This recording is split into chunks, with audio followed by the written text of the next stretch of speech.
Happiness is a choice. Thoughts are powerful. If you expect good things, you'll get good things. If you fear bad things, you'll attract bad. You need to accept, cope, and adapt. These were all of the coping strategies that I talked about on stage as a motivational speaker because I believed in every single one of them. They always worked for me until they didn't. 2013 was the year of the great unraveling in my life. I'd had a breakup, and days later, my mom passed away. And then, not 3 months later, my dad also died in my arms. I'd bought this move-in ready house, and we always know what that means. Deep black hole to throw your money in. And every week it was $5,000 more, $10,000 more, and my life just kept getting more and more difficult. Grief was something I had never experienced before, and it felt like my feet were stuck to the ground. And the worst thing about it for me was that I made my living as a motivational speaker. I was being paid to go into these rooms and make people happy, when on the inside, I was falling apart. There were certain signs of this. I had started putting on weight. I wasn't going out much. I was agitated. I'd lost hope. And at the anniversary of my mother's death, I was in a hotel in Dallas, the same hotel I had been in the day after her death. And I looked at my life and realized I was depressed. I knew that I either needed to take something or do something. And so that day, I flew home to my home county of Pinellas County, Florida, started looking at Google Earth, and the next morning got up early, went to our southernmost beach, and started walking. Much like Forrest Gump and his famous run across the country, I felt like there had to be some way to take charge of my life again. Because sometimes life gets away from us, and we don't see that there is a way out of our troubles. Sometimes it's not as hard as we think. So stay with me for a minute and come on my journey.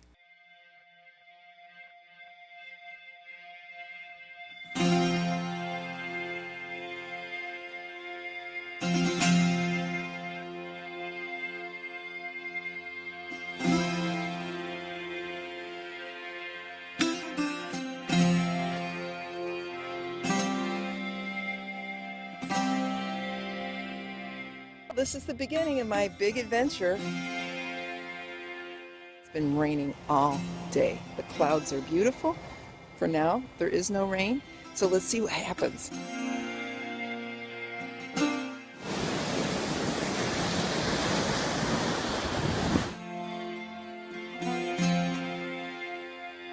It's blowing crazy wind, and I'm freezing already. But I got to make some miles today.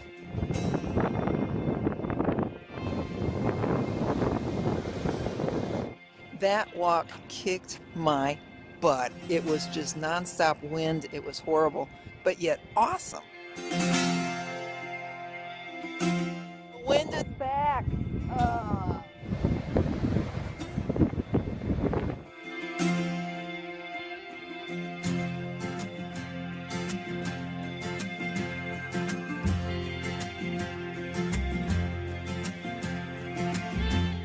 Shell is in honor of my father and my mother's memory, which was in my heart every step. This one is in honor of the walk, which brought me back to being myself.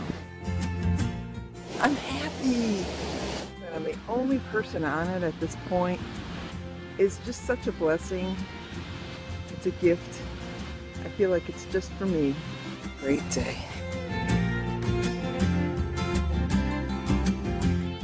Just go a few miles at a time, you can go a long way. You don't have to do everything at once.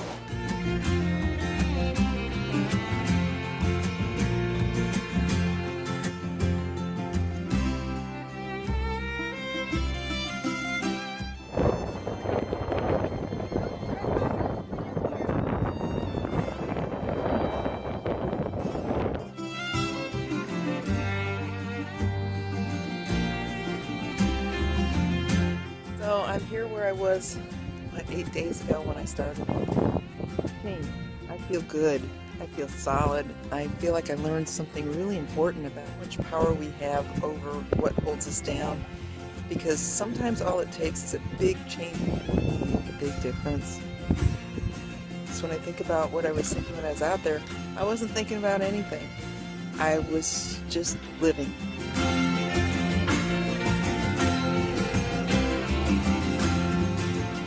One thing I learned a long time ago is that you never know how close you are to turning the corner until you actually turn the corner. So all you can keep doing is putting one foot in front of the other until you get where you need to go. You just have to have faith that it's going to happen.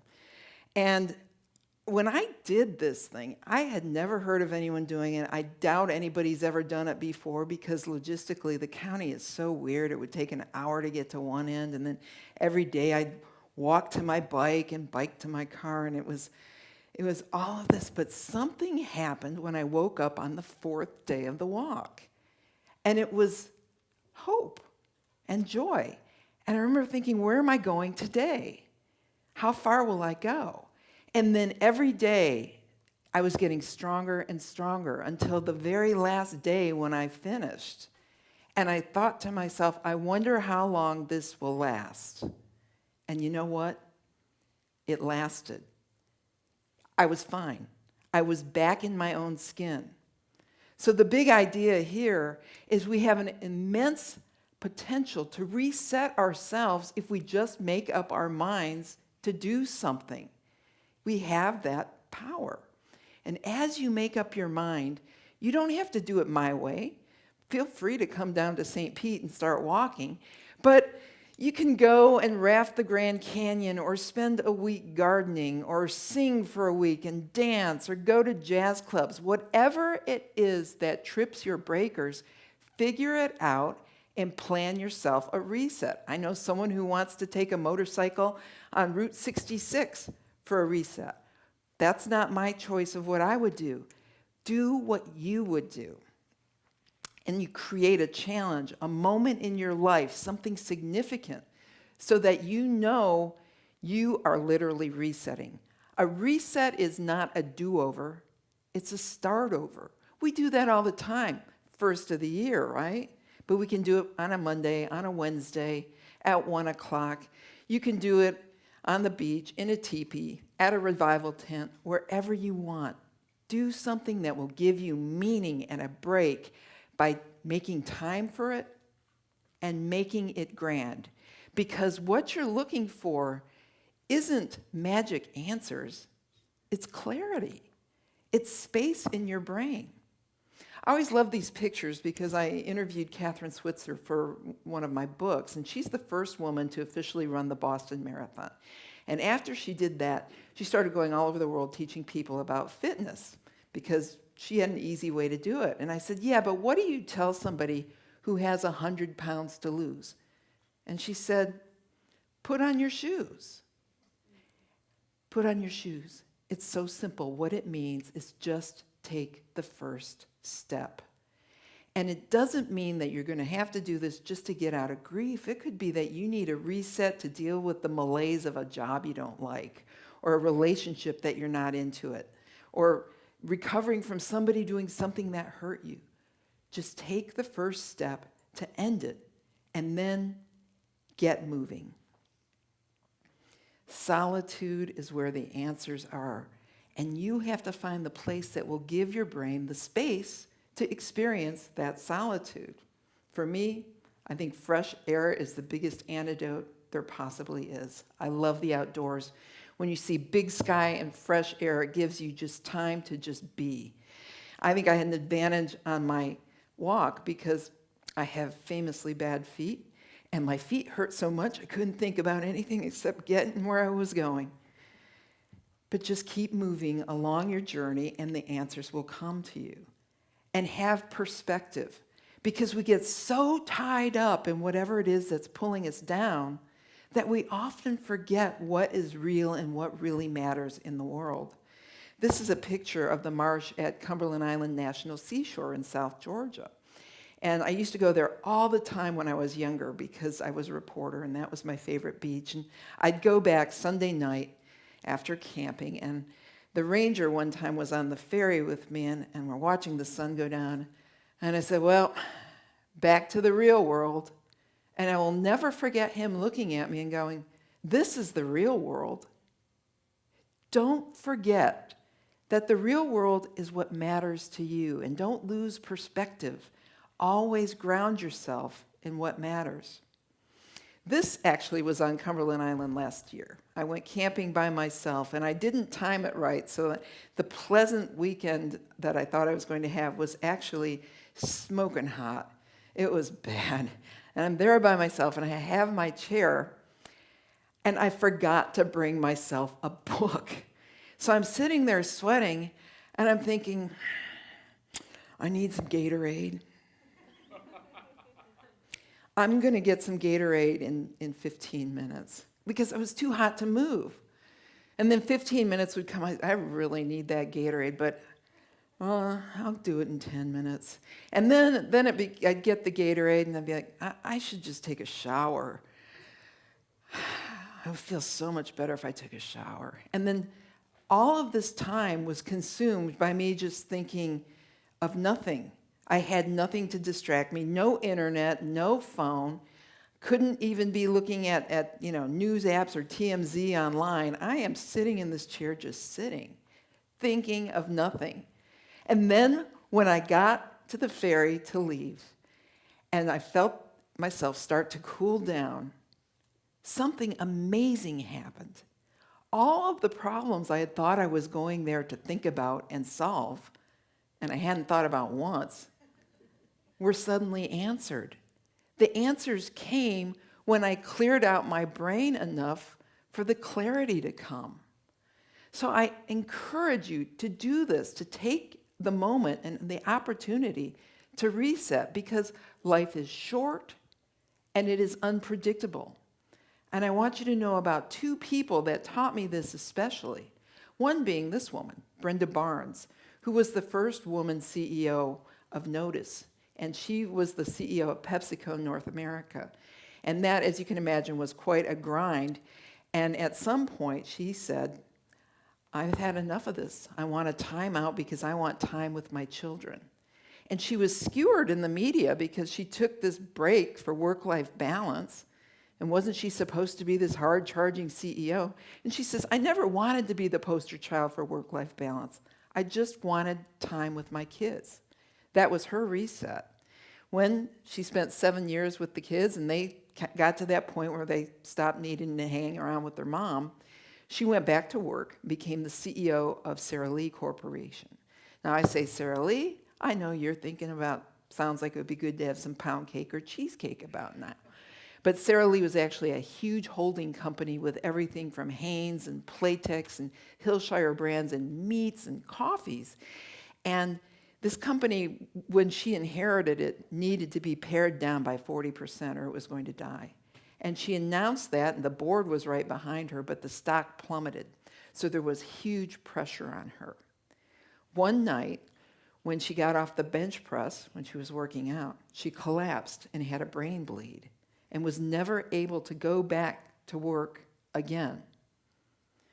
We became friends. And we talked about how lucky she was that she had made the choices, when she made the choices, to reset and have that time with her kids. Because when crisis came, her kids dropped everything. They dropped everything to be there for her like she was for them. She passed away 1.5 years ago, but really left that as a mark in my mind, because if you're waiting to do what really matters to you, you're missing the point. The time is now. And this is the other person I want to tell you about. It's my friend, Ann Johnson, who did live a wild, wonderful life. She was a reporter with me back when we were in Jacksonville. And she quit her job to go sail around the world, and she did a lot of fun things with her husband. And then while she was doing them, I had moved to Colorado, and we lost touch. And by the time I moved back to Florida and found her, she had been diagnosed with ALS. And by the time I actually saw her, she was quite paralyzed and only able to talk with a touch screen where she would tap letters, would then speak words. And she showed me this picture that was next to her, and I said, wow, that's gorgeous. And she tapped out, that was last summer. You don't know what's coming. What you do know is that on some level, happiness really is a choice.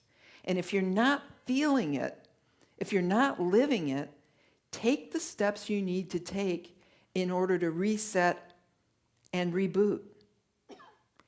When I finished my reset walk, I remember I knew I had to drop to my knees and write something in the sand to commemorate it. And I didn't want it to be anything corny or contrived, and I didn't want to overthink it. So I just kind of leaned over and I wrote the word done. And I was done. I was done with the grief and the sadness. I was done waiting for things to happen. And for all of those years that I had just say, keep moving forward because you don't know when you're going to turn the corner. When I wrote that in the sand, I knew I'd turn the corner. Thank you very much.